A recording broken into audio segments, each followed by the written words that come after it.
Hola, ¿qué tal? Buenos días, tardes o noches. Mi nombre es Ernesto Yair, soy estudiante de medicina de cuarto semestre en la Universidad Autónoma de Zacatecas y hoy les voy a hablar de un tema muy importante y muy interesante que es la listeria monocitogenes. Taxonómicamente hablando, esta se encasilla de la siguiente manera. Es del reino Bacteria, filo Firmicutes, clase Bacillus, orden Bacilares, familia Listeriaceae, género Listeria y especie Listeria monocitogenes.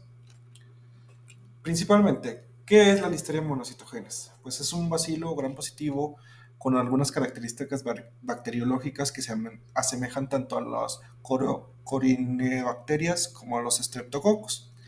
En el frotis teñido de material clínico y de laboratorio, los organismos se asemejan a los difteroides.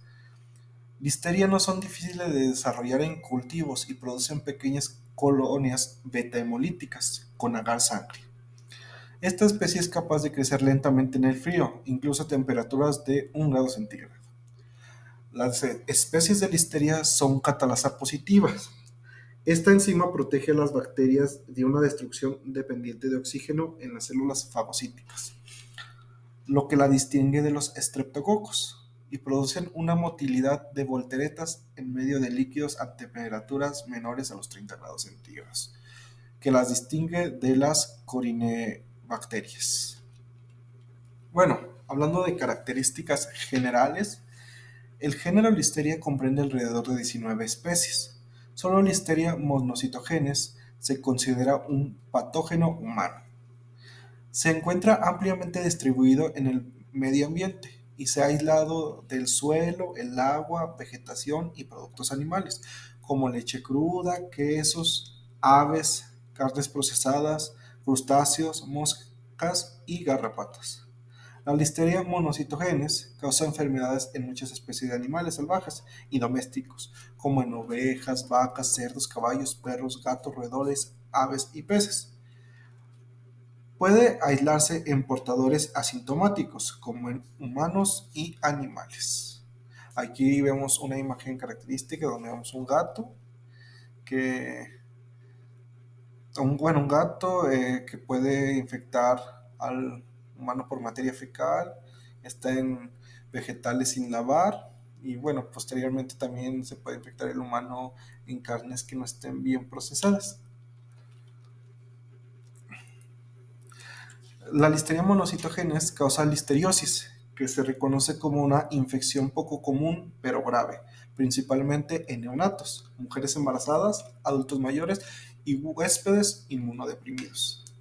Cada año en Estados Unidos se reportan cerca de 1.600 casos de listeriosis, lo que resulta en 260 muertes. Los brotes de estas enfermedades son causados principalmente por alimentos contaminados, como ya lo hablamos, carnes y productos de origen vegetal. En el paciente puede tener diferentes características de los síntomas, entre ellos dolor de cabeza, dolor muscular, fiebre, náuseas y o diarrea. Factores de virulencia. La Listeria monocitogenes produce numerosos productos que se han propuesto como factores de virulencia. Estos incluyen la hemolicina, la catalasa, el superóxido dismutasa, la fosfolipasa C y una proteína de superficie que es la P60. Las proteínas P60 inducen la fagocitosis mediante una mayor adhesión y penetración en las células de mamíferos. La listeriosina O daña la membrana del fagosoma, impide eficazmente la destrucción del organismo por los macrófagos. La correlación entre la producción de listeriosina O y la virulencia es sólida. Los aislados no hemolíticos son virulentos y no muestran propagación intracelular del organismo. Infecciones clínicas. No se ha determinado la dosis infecciosa ni la vía de entrada de la listeriosis, pero estudios en animales y análisis de brotes en humanos parecen indicar que es probable la ingestión de alimentos contaminados con posterior propagación intestinal. La Listeria monocitogenes Parece tener tropismo por el sistema nervioso central y se observa una alta tasa de mortalidad de entre el 20 y el 50% en pacientes con infecciones de dicho sistema. Aquí vemos una imagen donde observamos que el alimento llega al intestino y es absorbido por los enterocitos. Posteriormente este viaja de los ganglios linfáticos hasta la sangre, al hígado y a los riñones, y en este trayecto puede llegar en mujeres embarazadas a cruzar la placenta e infectar al neonato o llegar al cerebro y causar meningitis o encefalitis. Las manifestaciones clínicas de la listeriosis difieren entre los grupos de pacientes. Las infecciones en recién nacidos y en adultos inmunodeprimidos son las más comunes, pero también se presentan en personas sanas, especialmente en mujeres embarazadas. Y pues, ¿qué debemos de saber? Como ya lo dijimos, los que tienen más riesgo son recién nacidos, mujeres embarazadas, inmunodeprimidos, personas mayores. Y los síntomas generales son fiebre, rigidez de cuello, dolores musculares, confusión y debilidad. Como ya lo dijimos, también los productos de origen animal y pues las verduras son los alimentos de riesgo, principalmente estos que no se encuentran con una buena higiene, que no sufrieron un buen proceso de descontaminación, simplemente que no estaban bien lavados. Enfermedades en mujeres embarazadas. Durante el embarazo, la listeriosis se observa con mayor frecuencia durante el tercer trimestre, o sea, ya en las últimas semanas del embarazo. Se ha postulado que la Listeria monocytogenes es responsable de abortos espontáneos y de mortinatos neonatales. Una mujer embarazada con listeriosis puede experimentar una enfermedad similar a la gripa, con fiebre, dolor de cabeza y mialgias. En este punto, el microorganismo se encuentra en el torrente sanguíneo y ha proliferado en el útero y en el feto. Puede progresar y provocar un parto prematuro o un aborto séptico en un plazo de 3 a 7 días, lo cual es algo, pues, un tiempo relativamente corto. Parece que la infección suele ser autolimitada, ya que la fuente de la infección se elimina al nacer. Enfermedades en recién nacidos. Enfermedad en el recién nacido. La infección de los neonatos por Listeria monocytogenes es extremadamente grave. La tasa de mortalidad se acerca al 50% si el feto nace vivo. La listeriosis de inicio temprano es el resultado de una infección intrauterina que puede causar enfermedades durante el nacimiento o poco después. El resultado más frecuente es la sepsis. La enfermedad de inicio temprano puede estar asociada a la aspiración de líquido amniótico infectado, mientras que las enfermedades de inicio tardío ocurren varios días después o semanas después del nacimiento. Y bueno, pasamos a lo siguiente, que dice que los bebés afectados generalmente nacen a término y sanos. La enfermedad es más probable que se manifieste como meningitis. La tasa de mortalidad es menor que en la infección de inicio temprano, aunque también es una infección muy grave y potencialmente mortal. La listeriosis invasiva se presenta con mayor frecuencia también en personas inmunodeprimidas, como ya lo dijimos al principio, o en adultos mayores, especialmente en pacientes que reciben quimioterapias. En adultos mayores e inmunodeprimidos, la tasa de mortalidad es alta. Las manifestaciones más comunes son las infecciones del sistema nervioso central, como ya lo hemos dicho, y la endocarditis. El diagnóstico se realiza mediante un cultivo de Listeria monocytogenes en sangre o en líquido cefalorraquídeo. El líquido cefalorraquídeo es muy característico que encontramos monocitos en la prueba. En las infecciones en personas aparentemente sanas, esta puede ocurrir a través del tracto intestinal al consumir alimentos contaminados, como ya lo hemos dicho. Se han producido brotes como resultado del consumo de queso, ensaladas de col y pollo contaminados.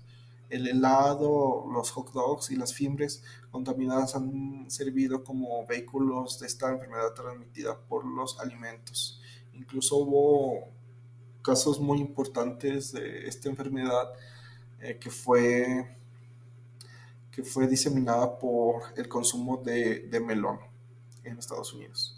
Bueno, como ya lo dijimos, estos son los alimentos principales que nos pueden desarrollar la enfermedad, ya que son si son portadores de la listeria monocitogenes. Encontramos a los productos lácteos, las carnes frías o fimbres, embutidos, los alimentos de origen vegetal, algunas algo que nos puede ayudar a que estos alimentos no nos detonen la enfermedad es que sean hervidos o calentados correctamente, que los productos lácteos que consumamos sean pasteurizados, que contengan un sello de verificación que este alimento fue correctamente procesado, con buenas prácticas de higiene, usando agua purificada y desinfectando los alimentos. En el diagnóstico de laboratorio, en frotis directos aparecen como un cocobacilo gram positivo, que le da este color característico como entre morado y azulado. Las células pueden encontrarse solas, en cadenas cortas o empalizadas.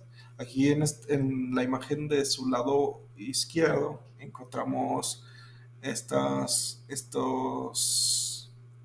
como puntitos azules separaditos, y mientras que en la imagen de su lado derecho encontramos estas cadenas cortas, incluso una en forma de S, de la Listeria monocitogenes.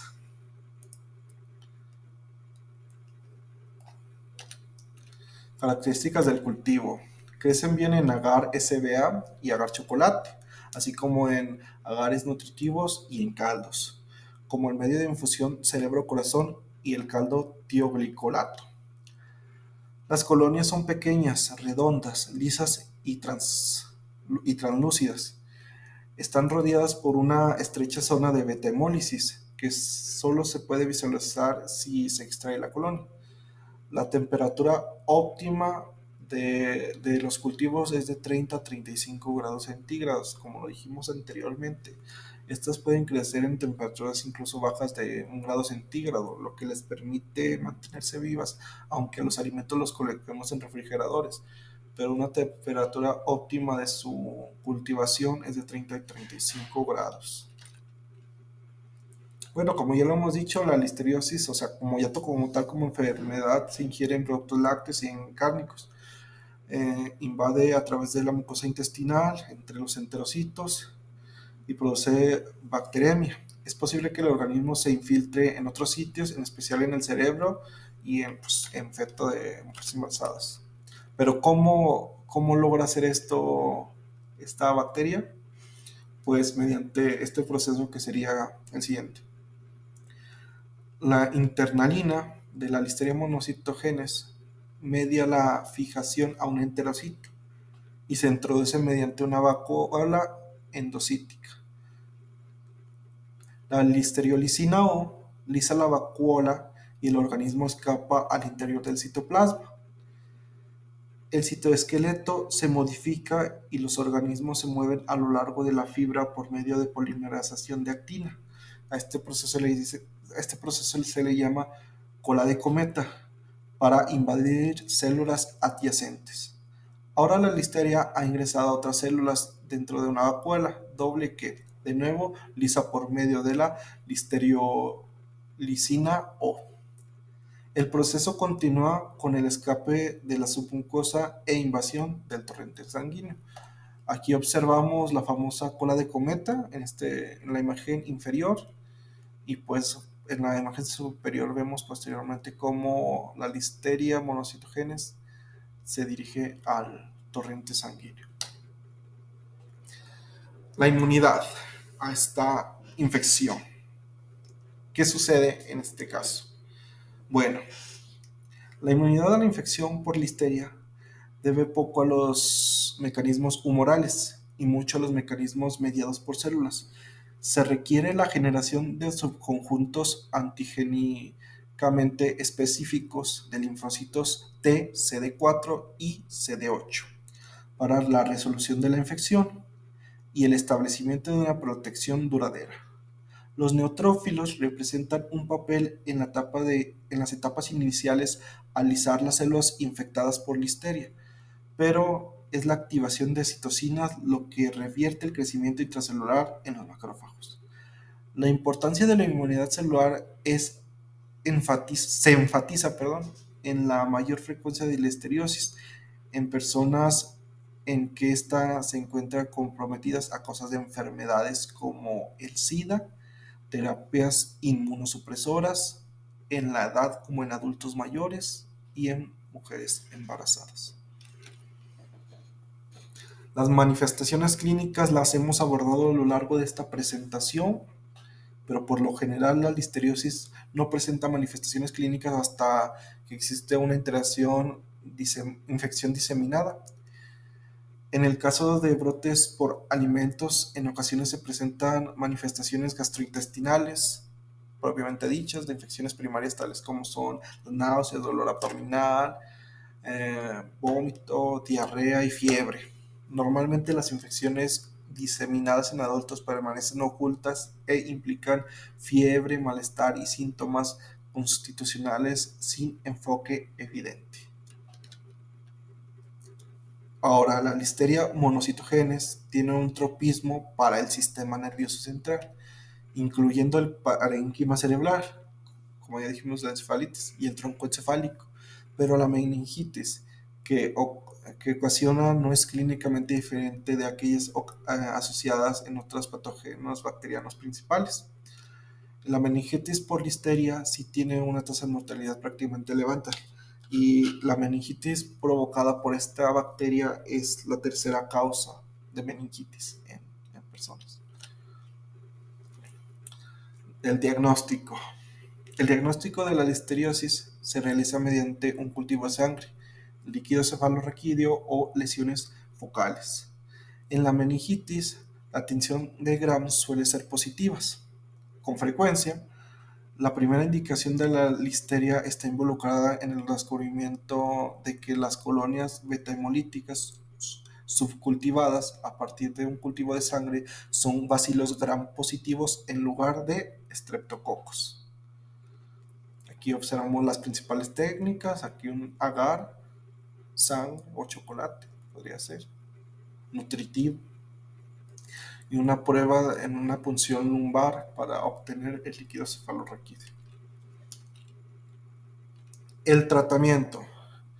El tratamiento es muy variado, pero sobre todo muy, muy fuerte a determinadas personas que ya tengan esta enfermedad que los síntomas sean muy graves.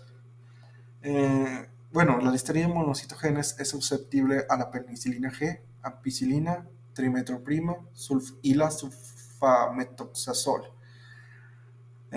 todas las cuales se han utilizado de forma efectiva, o sea que sí pueden eliminar esta bacteria.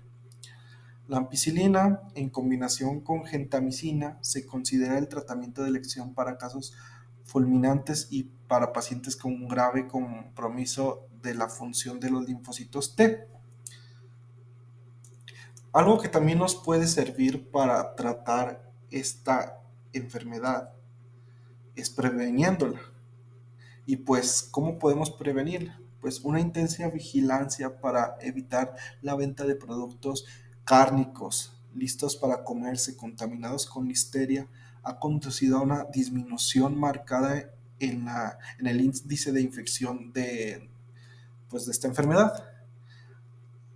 Evitar productos lácteos que no se encuentren pasteurizados y la cocción escrupulosa de productos animales son medidas muy inteligentes y obligatorias para las personas inmunocomprometidas que puedan adquirir esta enfermedad y pues pueda llegar a ser puedan llegar a tener complicaciones, vaya, en ese sentido.